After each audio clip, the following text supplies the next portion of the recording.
Welcome to another episode of Hard Factor presented by the Barstool News Network. It is Thursday, June 4th, 2020. Today we have a special guest, multi-platinum artist Trinidad James, on the second half of the show to talk R.I.P. George Floyd and much more about what's going on right now. And in the front half, we've got vaccine and protest updates. Mark, get us going. You guys want to lead off with some good motherfucking news? Yes. Quit playing with me, Mark. You want to hear some good news? Quit playing with me, Mark. I know I do. I've been ingesting bad news at a clip of over 8 hours of screen time a day, right into my eyes and brain from my smartphone, which is making me wish I had refilled my Xanax prescription before I let my healthcare lapse, and now I can't get healthcare again until open enrollment. It's super cheap. In November. I'm not allowed to I can't get it because I let it lapse because I had a job that had healthcare and then I just was being lazy. We don't want to hear your whole life story. You cannot get health care until November, so I just can't get it. I can afford it, but I can't get it. So I can't. No Xanax Xanax is expensive.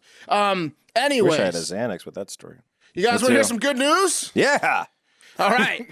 Big Fauci, the romance novel protagonist, the nation's leading infectious disease doctor, Dr. Anthony Fauci, said on Tuesday that he believes we will have hundreds of millions of doses of coronavirus vaccine in the U.S. by the end of the year or at the new year.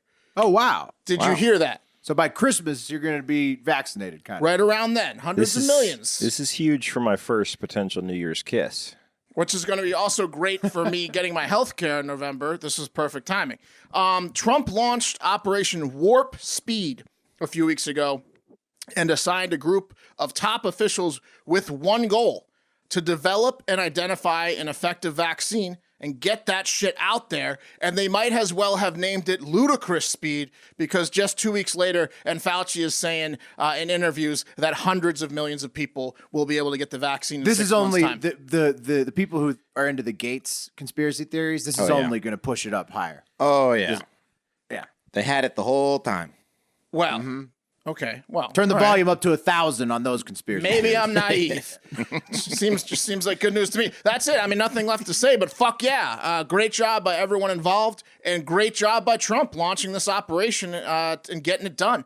Please Nice. now shift focus to civil rights, sir. some other 2021, 2021 is going to be such a good year, guys. People are going to be walking around with full-on wood and hard nipples everywhere, smiles ear to ear. I'm telling you, 2021. No corona. Yeah. I could lose a limb in 2021 and it'd be better. You'd be cool.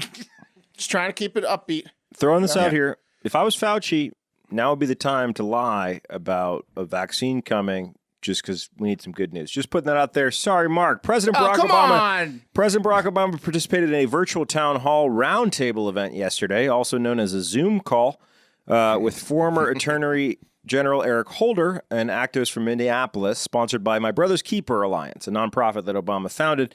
Barack offered some poignant words regarding the protests and the current civil unrest, guys. He said, for those of you who've been talking about protests, Wes, can you do this for me, please?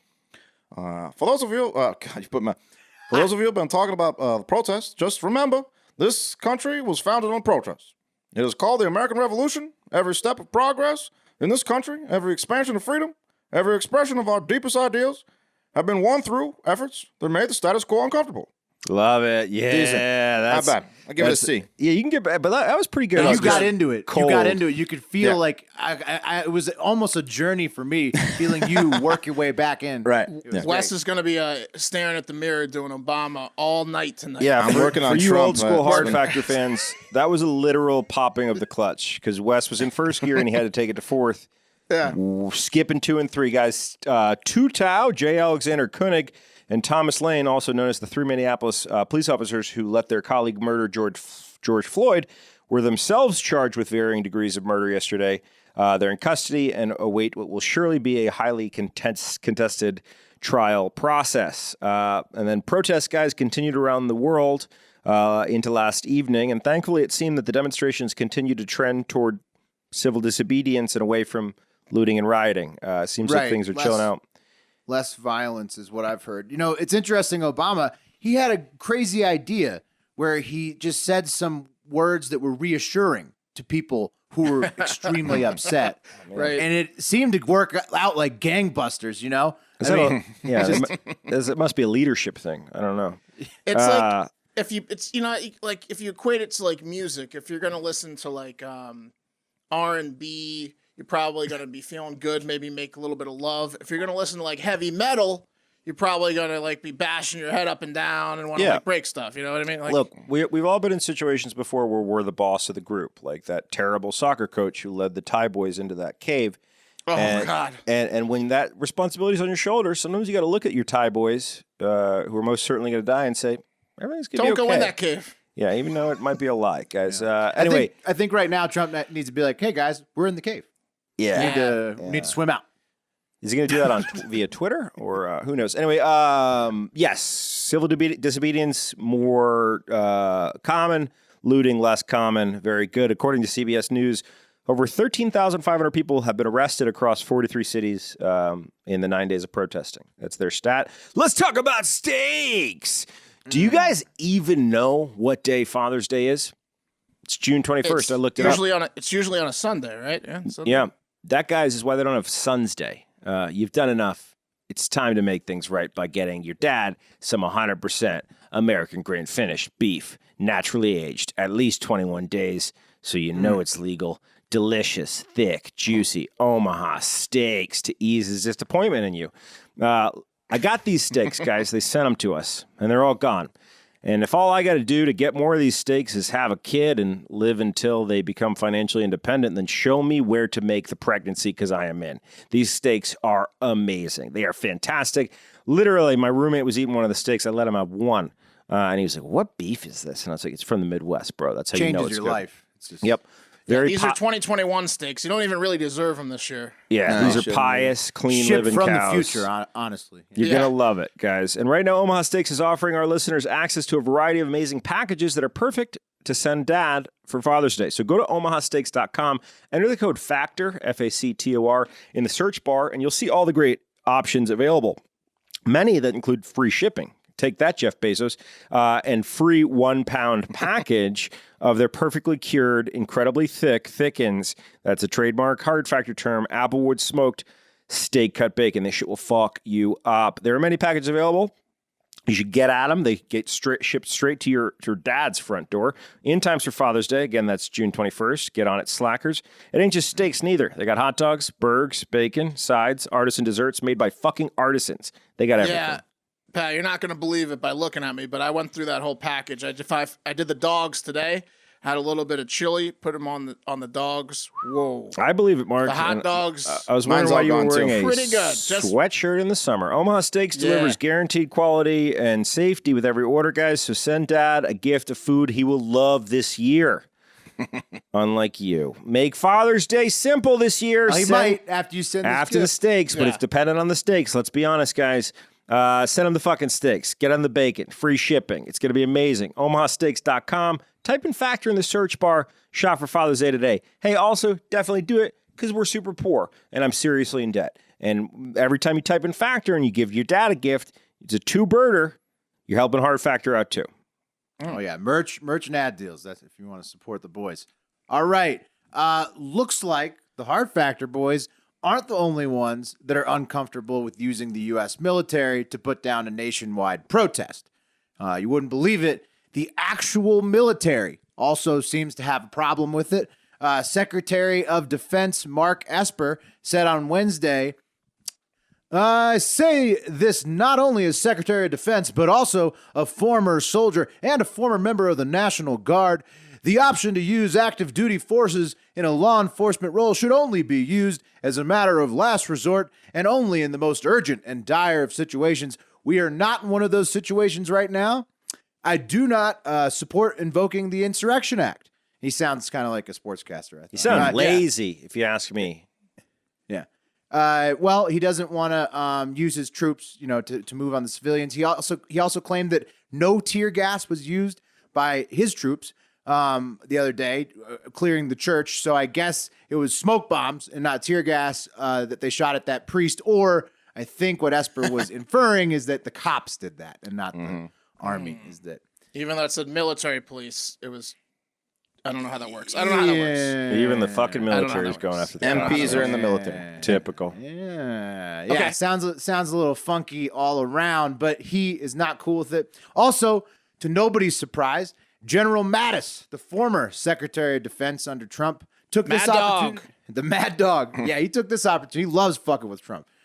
He took this opportunity to say the Nazi slogan was divide and conquer, while the American response was in union there is strength. Donald Trump is the first president in my lifetime who does not try to unite the American people, does not even pretend to try. Instead, he tries to divide us. We are witnessing the consequences of 3 years of this deliberate effort. So basically, Mattis is saying that Trump is trying to act like Hitler. So. What was that? No, I think that's how Mattis talks. I think Mattis works himself up into constipation a lot. He gets so upset. Yeah, what was that impression based on? I don't think I've ever heard Mattis talk. But I just like his name's the Mad Dog, so like I just imagine what the Mad Dog would sound like. Yeah. I didn't spend years of training my body to not shit for months to deal with this shit. Trump dogs tweeted in his house too. Trump tweeted last night, the only thing that Obama and I have in common is we both had the pleasure of firing Mattis. He went there, and we'll see how this plays out. I think Trump is in a unique situation right now, personally, to be able to like force actual meaningful legislative change this year. Considering when you think that Congress, right, is Senate, which he can tell what to do. And then the Democrats, who should be amenable to the types of progressive changes that they need right now. So if he wanted to, but does he have the balls to do it? Many are saying they doubt it. Many. He's gonna do it. He's gonna do it. Yeah, he did say he's done the most. Do it. The most for African Americans of any president, and the best Wes, is yet to come, is what he said. The best is yet to come. Many are saying they doubt it. Prison, law enforcement, and cannabis reforms would be excellent starts, in my opinion. Oh yeah. Come on, baby. But I don't think there's any world where you'd get all three, maybe one or two. Who knows? He could make it happen if he really wanted to. But honestly, my opinion is I think he does probably 1 to 0 of those. And, based on what he's doing right now, because he is tweeting nothing but about the economy, and then supporting Senator Tom Cotton, who wants to send troops into everywhere in the entire country to put down the protests. You forgot about personal enemies. He's also tweeting about personal enemies. Right. I mean, people he doesn't. That's always, though. Who is That's always. I'm just saying, he doesn't seem to be, to me, he seems like he's much more focused on like the suppression stuff. Positive vibes, guys. Late 2020 and all of 2021, gonna be great. He might be doing I'd love to see it. Might be doing the thing where he waits until the election gets closer, then he drops some gems on us. You never know. Yeah, he's saving them, I bet. Who's going to be the lucky girl on New Year's Eve? My first New Year's kiss. Thanks, Fauci. All right, guys. Bill de Blasio has had what you might call an appropriate 2020. The worst year on record from what I can remember in my 38 years on this earth. May also be de Blasio's, and he's 59. First, let's start late last year. The part-time mayor, as Trump refers to him, had the hilariously bad showing in the Democratic primary, something about his campaign finances. The New York Post ran an obituary for his campaign when he dropped at like 0% support. He's presidential. Yeah, saying it died of ego-induced psychosis, but died doing what it loved doing best, being as far away from the city as possible. And on camera. I wonder if they check the facts on that. That seems pretty outlandish. I don't know. That's one of his biggest criticisms is he's not around enough, I guess. But it's the Post. And when he is around, he's creeping everybody out. Let's be honest. It's not just the Post. It's the Times. Look, the left and the right both agree. De Blasio's a disgracio. It's the one thing they've come together on is that they hate de Blasio. Honestly, like de Blasio seems to be uniting New York City. Like, it seems the hate of Bill de Blasio is actually a uniting If factor. every city had a de Blasio, we'd be better off technically because everyone would be on the same side. Vegas has one. It's called unified. Carrot Top. He's New York's Carrot Top. Yeah, he's like a shitty sports team. Sometimes you gotta have a loser to unite you. Yeah. Then COVID happens. His city becomes the epicenter of the coronavirus cases in the U.S. It's a clusterfuck. Then comes social distancing and lockdowns, where he calls on the community that hates him to turn on each other and snitch, but instead he gets sent a bunch of dick pics. So huge. Oh, by the way, there. I think he's doing that again with the riots. Fuck him. He's an idiot. He's getting more dick pics. Yeah, good. Well, now it's a sign that he likes it. Yeah, exactly. I wonder who owns Worked those out. dick pics. Fool me once, you know. Yeah. Can you do this with it now? Then Maybe, the riots. maybe we should set up a snitch line. They're like, just go look at gay porn, man. Anyone else feeling that? I think it might be time to reopen the line. Then the riots, and pretty much everyone in New York City is calling for his resignation, from the president of the New York Black Lives Matter chapter to former Mayor Rudy Giuliani. They have petitions out there demanding his resignation. Bipartisan effort. Yeah, his daughter's out there getting arrested along with protesters. He's defending the cops that rammed the protesters. It took him too long to initiate a curfew. Then it was too late of a curfew. And then it's like Governor Cuomo thinks he's a joke and has been joking about removing him from office, saying technically the governor could remove a mayor, but you'd have to file charges. And then there's an acting mayor. Cuomo is not happy with how police have been handling the violence in the city and is blaming it on de Blasio. Everyone wants him out. Like we said, it's the only thing that's uniting New Yorkers right now is their hate of de Blasio. The only Having himself at 2020. The only analogy I can think of is like de Blasio is like the quarterback on a small town high school football team, and his coach is talking to the small town paper, being like, "We're probably not going to start this guy any longer." Like it's subversive and painful. Yeah, except it's on the biggest stage possible. He's the mayor of like the most important city in the world, basically. Cuomo's just fucking with him. It's for everybody in the world to watch his demise instead of being in a small town in Missouri or whatever. Pants around his ankles. Yeah, they can all agree that he's the shittiest mayor of all time, and they want him gone. We need a predicted market on whether de Blasio will resign by a certain time or at all, because they're calling for his fucking head. By the way, predicted.org/promo/hardfactor20. You can bet on shit like that on the site, and we will give you a free $20 when you sign up. It's a free $20. Come on, free $20. Man. Can't get any better than that. So predicted.org/promo/hardfactor20. And now here is our interview with multi-platinum selling recording artist, actor, Mr. Trinidad James. I'm very excited to have on the show my friend, my business partner, a fantastic entertainer, multi-platinum selling recording artist, actor, dancer, speaker, sneakerhead, Trinidad James. Welcome to Hard Factor, Trinidad James. Woo, I'm a Hard Factor, baby. What's going on, gentlemen? Hey, What's TJ, up? How you what's doing? up? Last time we caught up with TJ, he came and joined us at the Detroit Cannabis Cup, where we took a hit of weed every minute, on the hour, on the minute, for an hour. We had a good time. And then that Yeah, it was goddamn great. Darren McCarty from the Red Wings just had my number and kept fucking with Yeah, me. and then TJ closed with some songs. It was a great show. Thank you very much. Thank you very much. Definitely was a hell of an experience. Shout out to High Times for giving us a chance to have that experience. Bring us back again when the world opens back up again. Yeah, You remember the Flintstoner? He had the revolver blunt. That was Come on, man. That was pretty cool. Who could forget? It was a lot of different characters out there.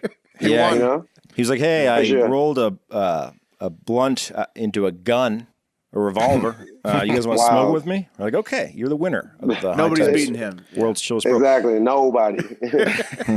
Anyway, Trinidad, so shit's fucked up. And you've been having this Instagram series on your IG at Trinidad James GG, Dad Talks. It's fantastic. Do you want to tell the people what it is? So, Dad Talk, and I advise, I'm doing it every day. I usually used to do it on Monday, Wednesday, Fridays. For the last, I've probably recorded about 18 episodes with 18 different influencers, different types of celebrities. I mean, you name it, Big Frida, Dr. Dina, she's a big cannabis lady. Mixing up models, store owners, a lot of different people with blue checks, to say the most, Nice. you know? And when the situation at hand, first of all, Dad Talk is a creative, it's a space, a digital space for creatives to say how they feel, speak their piece. And, it's kind of allows us to have like a therapy session where two creatives, they ask each other questions and we give each other honest answers, and we take questions from the people watching, and you get to find out a lot of things about different people that people already look up to that you usually don't hear, because I make sure when I do my homework, I ask you a question that nobody's ever asked you before, at least from what I could see on the internet. And so it's kind of, I know that I'm very good at communicating, whether it's problems or celebrations. I have really good communicative skills, and then understanding where people are coming from. And because I've been able to go through a lot of different walks of life, I knew that I could talk to celebrities and influencers and be able to understand where they're coming from, whether they're having a bad day, whether they're depressed, especially during quarantine, where it changed up a lifestyle for everybody, right? Celebrities, civilians, you name it. And it's a beautiful thing. But I changed gears on it starting this week on Monday, because you opened up to a conversation. I wanted to talk to the people, because right now we're in a crazy place. We're in a crazy time, and we're dealing with COVID-19, and now we're dealing with social injustices and police brutality, and just the miscommunication of what it takes to get mutual respect as a Black man, Black woman in America. And I don't appreciate the way that a lot of influencers and celebrities are handling their platform. And so I don't want to talk to them anymore right now. I want to talk to the people, because the people are the ones that are actually on the ground. They're the ones that are actually putting in the work. They're the ones that are protesting. They're the ones that are getting shot by rubber bullets, getting beat up by police. They're the ones that are fighting for their rights, fighting for equality. Yeah. And it's been very, very, it's been better than talking to influencers, honestly. Well, yeah, I noticed on the episode that you did last night. I think it's really cool that you'll tune in and you'll answer questions. People will ask questions in the comment section. Then the IG has that feature where someone can join the stream. And last night I tuned in and there was a guy who had joined the stream that I didn't expect to see on the stream. And the reason I'm saying this is because this guy was the most stereotypical looking white, potentially and I can say this as a white guy. He had white trash facial features, and he just had that racist look about him. He kind of had, he had that like olive T-shirt that was clearly handed down from the army. Like he could always terrible go mustache.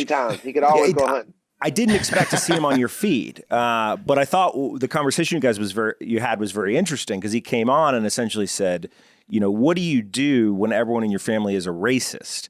And then they dropped the word colored while trying to explain that he wasn't a racist. It was pretty interesting. But tell me about that conversation with that guy, because that was out there. Well, that conversation was very amazing, because those are the people that I love to speak to.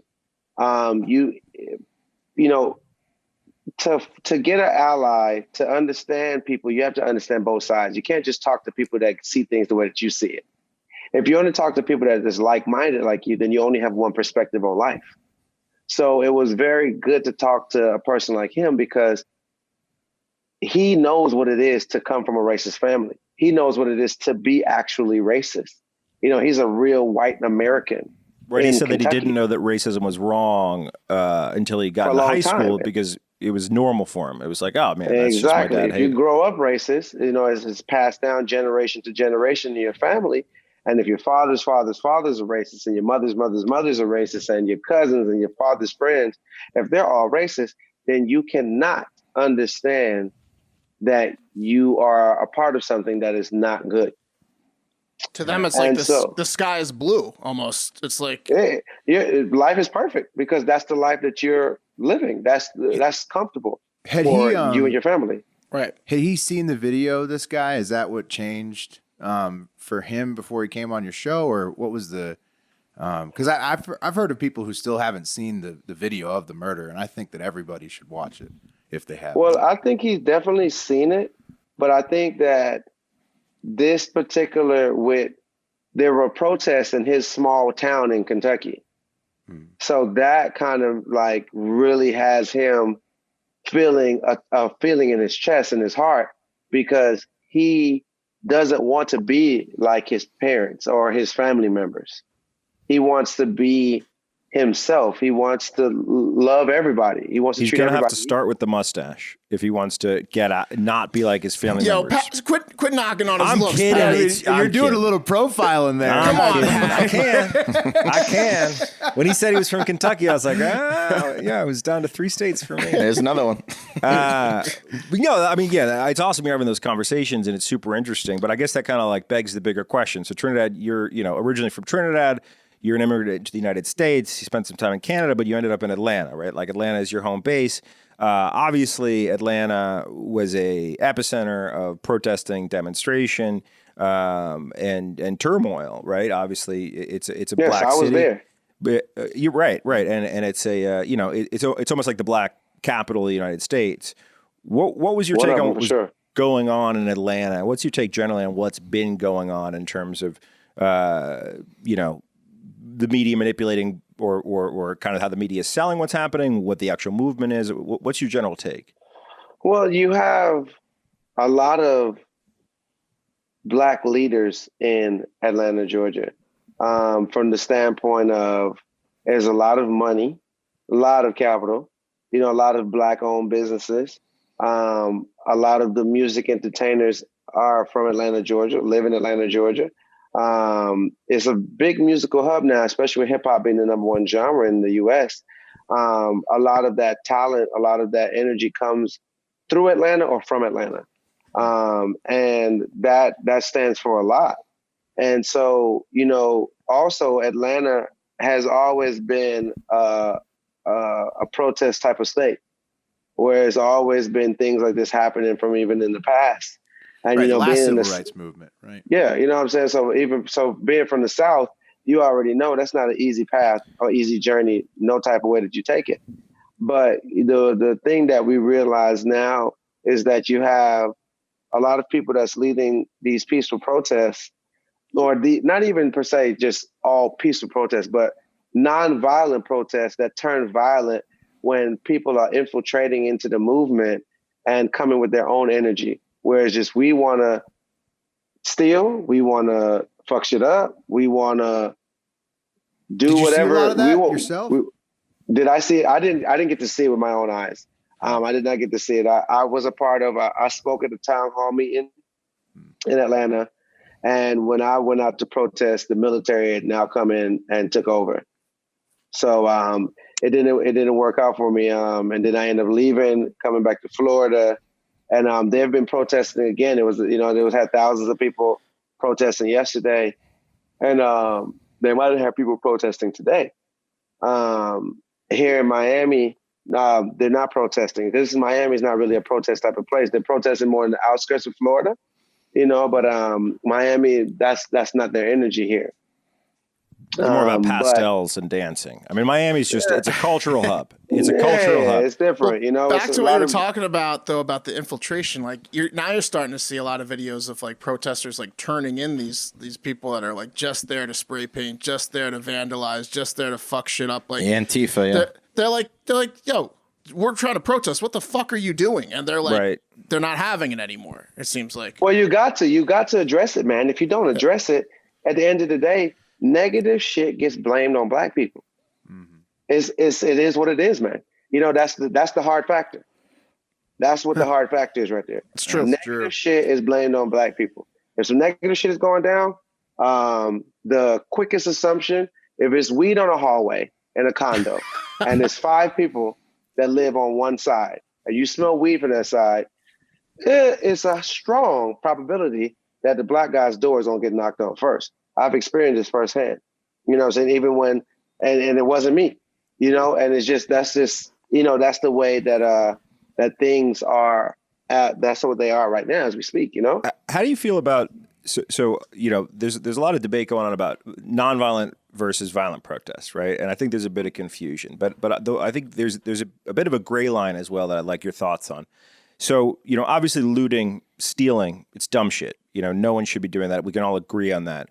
When it comes to the vandalization, for example, the burning down of a police station, right? To me, that's where the gray line, and that's where the debate starts to happen, which is like, if the protests didn't do any damage, if they were just peaceful, I feel like maybe the African American community is feeling like we won't be heard, right? Or there's not necessarily a bloodletting in the way that there needs to be from the pent up pain and anger, right? Like, what's the sentiment? Like, obviously, looting's terrible, but also in some respects, like sometimes you gotta break an egg to make an omelet. You gotta make a grand gesture to get people's attention. Okay, so my take on that is that when it comes to getting your voice heard in America, everybody will have a different method.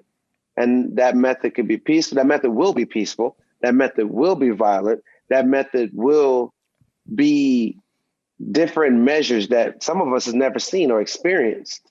And to say which one is right and which one is wrong, I don't think that we're at that place yet. I don't think that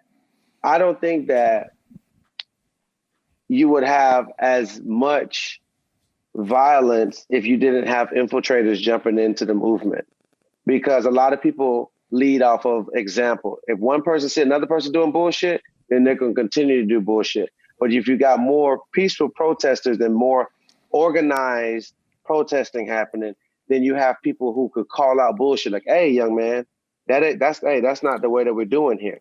But if you got just a mixture of all different type of people just doing whatever they want and complete no organization, well, then that is where leads to you just got this getting blurred into, this getting knocked down. And when it comes to you got to fuck some shit up to make some noise, I'm not going to tell black people that. I'm not going to tell black people, because that is who this protest is about and for. And you know what I'm saying? So it's kind of like, to me, when a white person burns down or breaks down or burns down or vandalizes another white person's establishment, I don't know who you're doing that for, because some of these people are not even for the cause. Like they're not into black people. They're not have any black friends.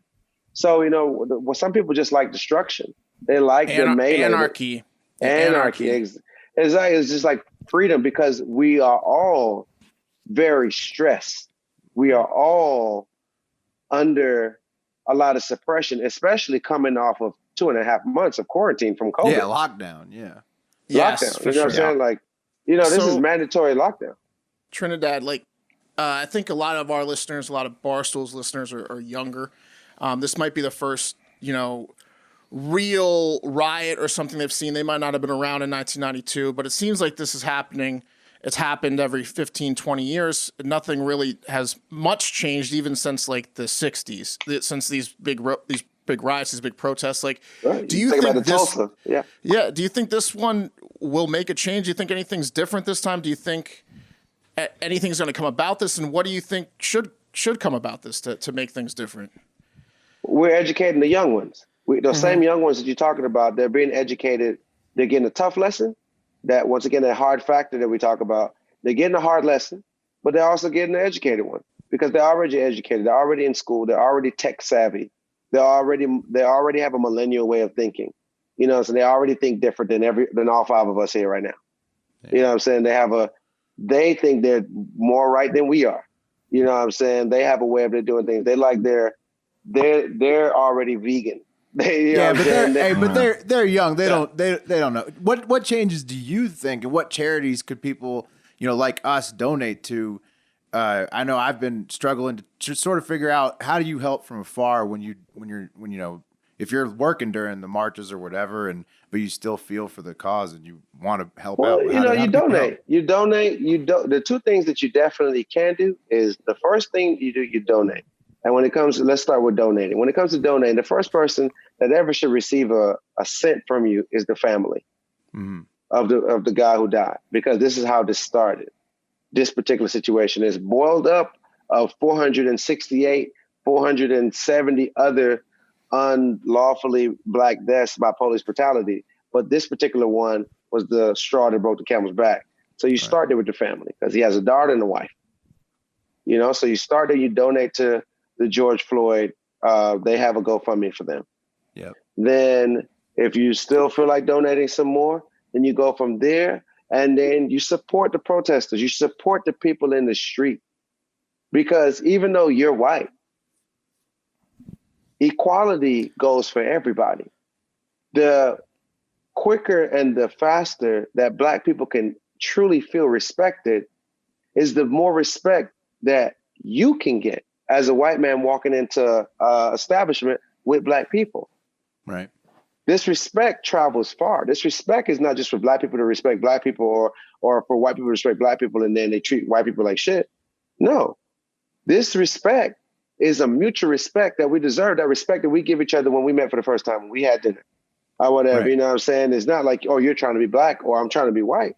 It's just as a We man. were just trying to get high at a Holiday Inn. We're just having fun. And You know that's what what I'm we saying? did. Like we're living life. You know what I'm saying? Yeah.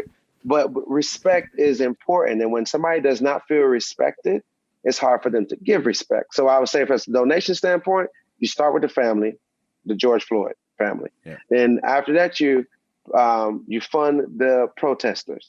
Black Lives Matter movement, basically. Well, the protesters are kind of more of the bond money. You help them with bond money for the protesters. Gotcha. You know what I'm saying? Because the thirdly, I would say Black Lives Matter, because I don't want you to donate until you truly understand what Black Lives Matter means. I don't think that's fair to your pocket. So on that note, let's talk about that, because I think that's an interesting point. So, yesterday or 2 days ago, there was the blackout movement on Instagram, right? And, for you and myself, Trinidad, we saw that coming from the music industry first, and it spread into the entertainment industry at large, and then to everyone, right? And there was a bunch of backlash for different reasons. Everyone's got a voice. There's a bunch of confusion. But there seems to be some trepidation, right, on behalf of the African-American community, understandably so, about this outpouring of support. I was talking to a friend the other day who said, everyone's asking me how I can help. And to them, I say, why don't you check back with me in a couple weeks? I feel like at least the white community, right, who are sitting and trying to say, what can we do to help? I feel like there's a bit of awkwardness and, I guess lack of direction in how we can. Well, I even saw something from like the $1 million games worth of games guys. They were like, don't stop the information. Like, right. Don't stop the information. It's a voting day, even like right. This is correct. There's primaries, like there's don't stop. Instagram's like a huge means of communication. Like in Iowa, you got like freaking Steve King. That dude is like a freaking super Republican. Like he flies his Confederate. He was probably happy about blackout. He was happy about the blackout day, but he still lost that motherfucker. He still lost. You know what I'm saying? Never shout heard out of to Instagram. freaking Faini, Randy. Shout out to Randy Fina. Yeah, right. You know what I'm saying? Point being, I guess what I'm saying, what's the opinion? Because it seems to me like there's a rush right now from all communities that are sympathetic or empathetic to support in some way, shape, or form. But it seems to me that there's some short-sightedness in some respects there as well. Like this has to be larger, and I feel like a lot of people are. I feel like there's a lot of maybe. I think pushing for legislation is one thing. I know that. Yeah. Sorry, go ahead, Trinidad. No. And I'll get to that point too. But to answer Pat, because Pat, you asked the question. The blackout square to a person like myself is bullshit. The reason why it's bullshit to a person like myself is because if you're an influencer on any form or fashion, when you're winning, when shit is going your way, we know it. You put it in our freaking face all the goddamn time. You celebrate the shit out of it. You post this, you post that, you post in your story, you tell us to do this. Everything is informational. Boom, boom, go do this, go follow that. So subscribe for this for me, this, that. And when it's time, that same black vote or black this or black dollar that you receive, when it's time for you to just say how you feel, you hide behind the black square. What the hell is the black square gonna do when it's time to us to ride for you, when we got to do this and we got to do that and we got to do this, and you want us to buy this album and this single and stream this and watch this, and you know what I'm saying? Like, to me, it's too much image appropriation. A little hollow, yeah. It's like to me, people are too smart to be falling for that. That's too much of an easy cop out. You know what I'm saying? It's just too easy of a cop out. That's something that the NFL will do. You know, we're gonna wear pink gloves for breast cancer. You know what I'm saying? Like, I think that stops breast cancer. I'm pretty sure. I don't. I'm pretty sure. To me, I just think that people could come. I just thought that they could do better. And then, who does that? Like you guys said, who does that on a voting day? You know, when bad planning. It's just not good, man. It's not good. And to now go to with the legislative thing that you said, it starts with economics. When you get your economics together, then you can get your politics together. Politics with no economics is bullshit, because every politician could be bought. Every single politician could be bought. Every politician's campaign is funded by a lot of money, and that money doesn't always come from their own pocket. It comes from supporters like yourself, like people that's in the same class as them, people in the same neighborhood as them, or whatever. You need support. So economics is what's important. And until and that's what I'm hoping, that this situation kickstarts and we become more doers in the economic standpoint. Black economics, we need more strategic plans to get that together, because with that, then you'll have some type of foundation. The reason why the police can't respect a Black person the way they respect a white person, because there's no fear. If you pull the wrong white person over, you will lose your badge, because they got backing, they got foundations, they got funds, they know telling who they know. Okay. With Black people, a police officer, they ain't worried about that. Who could you know? It don't matter. It ain't nobody up there. Obama gone. Right. Well, for our listeners, I feel like there's an education process going on right now. So it's like, a lot of people are saying, well, hey, why is my life less important than their lives, or which is ignorant, right? But it's like, well, my life isn't hard. Are you saying my life isn't hard? Like, can you describe what it's?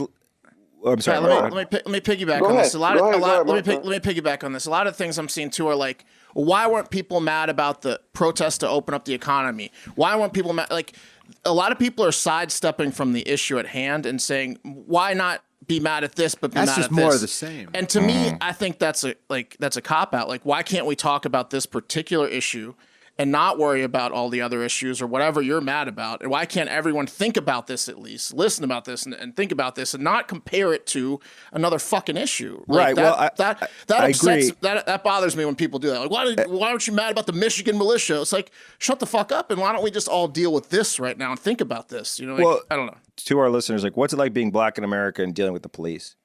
Like truly, what is that situation like? That situation is, put like this: for America to put thousands and thousands of people in jail, not just Black people, people in jail for marijuana, and then to turn around 2 years ago and now they sell marijuana and profit off of marijuana tremendously, is insane to me. And people for are the still government in jail for it. and still put people in jail while they're making money off of it, it just shows you that our amendments, they are not holding the same weight that they were written on, that were built on. They're not holding the same weight. You don't got the same rights today. Freedom of speech is not free. It's not free. You know what I'm saying? The Second Amendment, it gets abused daily according to who's using it. And all these things won't be changed today. To go back to what you're saying, the reason why people like to compare their issues with new issues is because people want to deal with the issues that their life can handle, the things that they're more well versed in. The things that people are not well versed in, they try to walk away from it. They try to block it out. Yeah. But when subjects get bigger than that, when subjects get bigger than what you can block out, then it becomes uncomfortable. And when people get uncomfortable, then they complain. Not everybody can take a punch. If you punch most people, they're going to say, "Ow." It's not many people going to punch it. Would you agree that uncomfortable is good in this scenario for people that are uncomfortable? Oh, amen. Yeah. Amen. Yeah. Amen. That's what I'm saying. Because Black Lives Matter doesn't mean that Asian lives, white lives, or any other lives that's not Black lives doesn't matter. It's just that if you have went so many years not being treated as an equal in the room, when you're putting in double or equal as much work, it will eat away at your soul, eat away at your core. And that is the aggression that you hear, see, and feel right now in the world. Mm-hmm. Yeah, that's why I was saying.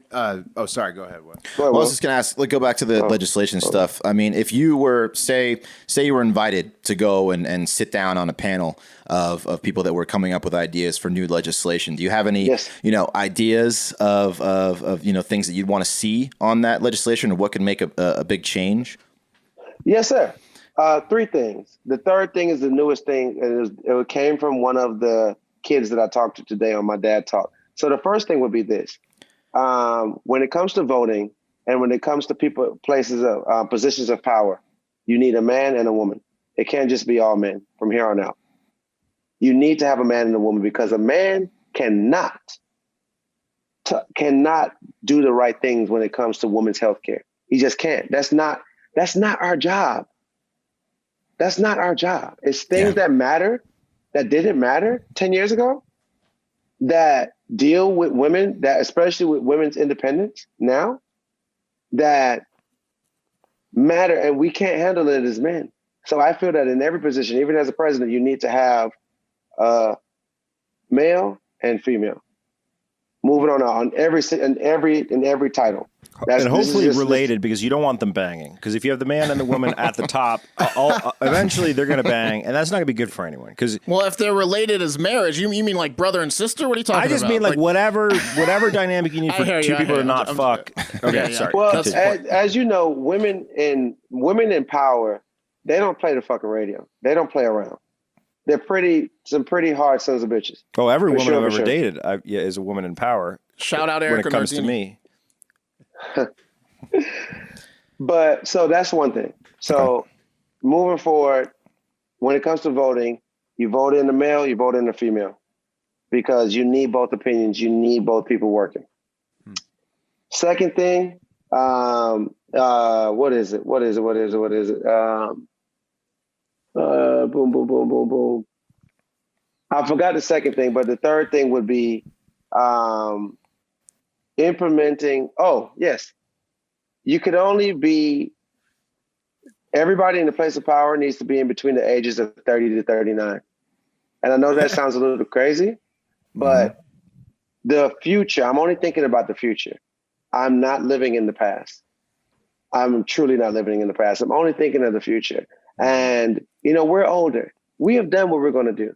You know what I'm saying? Like, there's only so much change that we can make. We're adults. But the future, people in the ages, in their 30s, you're like a gatekeeper.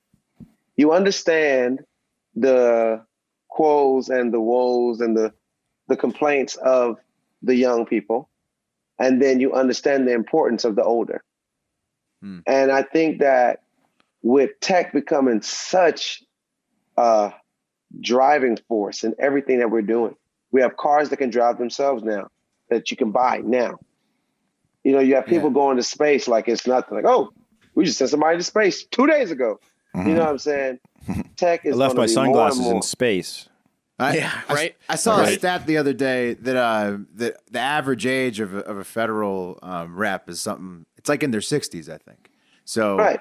And this is no diss to the old guys. Yeah. No diss to the old guys. No diss at all. I just think that the old guys, old women, should be a part of the council. They shouldn't be in the leadership position. What I was saying is currently we have one of the oldest governments we've ever had in terms of it's crazy right now. Yeah. Right. It's crazy. It's crazy because they, no matter what, it doesn't even matter if you went and voted all black people in right now. They're going to be older. In Missouri, Ferguson, Missouri, where Trayvon Martin was killed, they just got their first African-American woman mayor, Ella Brown. And that's amazing. That's amazing, right? Woo. Yeah, good, right? Yeah, but about time. Yeah, about time, right? Because it's like 2020 and this is the first time. Come on, Missouri. But Miss Ella Brown, she's an older woman. I don't know if she understands what the 19 to 24-year-old needs. Right. Experience drifts apart. I don't know. She can't base that off of her kids. A lot of these people think about their kids and how they raise their kids. But they don't understand the kids that grow up under political parents, that kid is different. It's a different type of rebellion. It's a different type of obedience. It's just completely different than the inner city kids, the kids that didn't grow up in your neighborhood that's still from the suburbs. You got the kids from the projects. You got kids from the trailer park. It's different. There's most certainly an enormous gap with the elder generation and technology, to your point. There's definitely a huge gap there. You know what I'm saying? Huge gap like, there. Yeah. Exactly. Yeah. And you need tech-savvy political parties. You need tech-savvy leaders. This is not a diss, once again, to the older party. It's not. But you definitely need educated, tech-savvy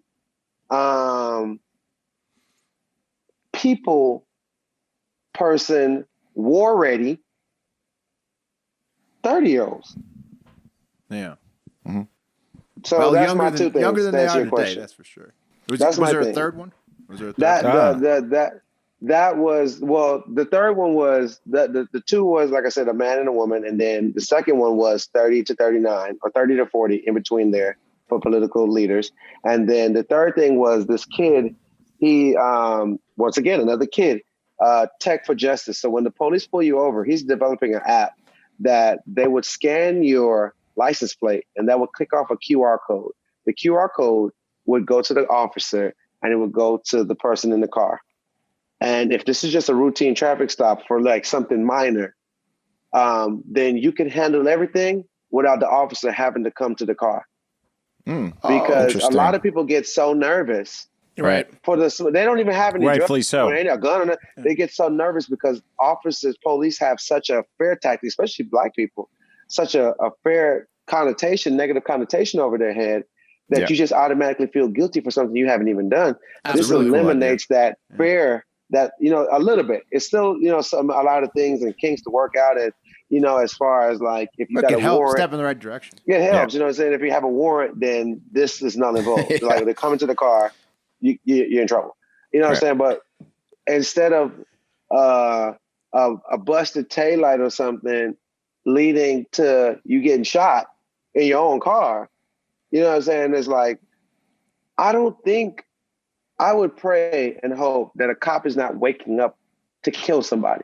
You're waking up to do your job. And if somebody dies in the process, fuck, or whatever. But we need to find solutions that eliminates the tension and the friction, because right now it's the world versus police. Yeah, that's not millions good. Millions of Americans and 700,000 police officers in America. No comparison in numbers. Yeah. So police just because they have a gun, that doesn't mean they're not scared. Right. It's tough. Yeah, it's tough for police for sure right now too. Do you think? But I mean, like, so the last enormous riot, there were Baltimore protests that turned a little bit violent stuff. But the last like big movement was 1992. But that was mainly contained to California, mainly contained to Los Angeles. This is like all 50 international. States. It's not even all cities in the U.S. It's fucking national. Do you think this is the one that might change some stuff? Do you have hope? I always got hope. I always got hope, but it's going to take more than this. Somebody else will die. Somebody else will get killed. You know what I'm saying? It could be anybody of color, man. Because things don't just change overnight. But this is a big step. I'm proud of the world. I'm proud of the universe. I'm proud of everybody that's standing up for the right reason. No matter what, I've said this to a couple of people, is that in black families, and I think in families, period, you have that crazy cousin, that crazy sibling. Oh yeah, that transcends race. You know what I'm saying? Crazy cousin, crazy sibling who's always in trouble. They're wild. And we have to deal with them. And now white people and other races, you're getting to see it firsthand. You got that crazy cousin. He's going to go fuck shit up. When he gets mad, he fucks shit up. He puts his hands on people. He has a fucking problem. That's how he handles pain. That's how he handles anger. That's how he handles joy. Because some people are just wild.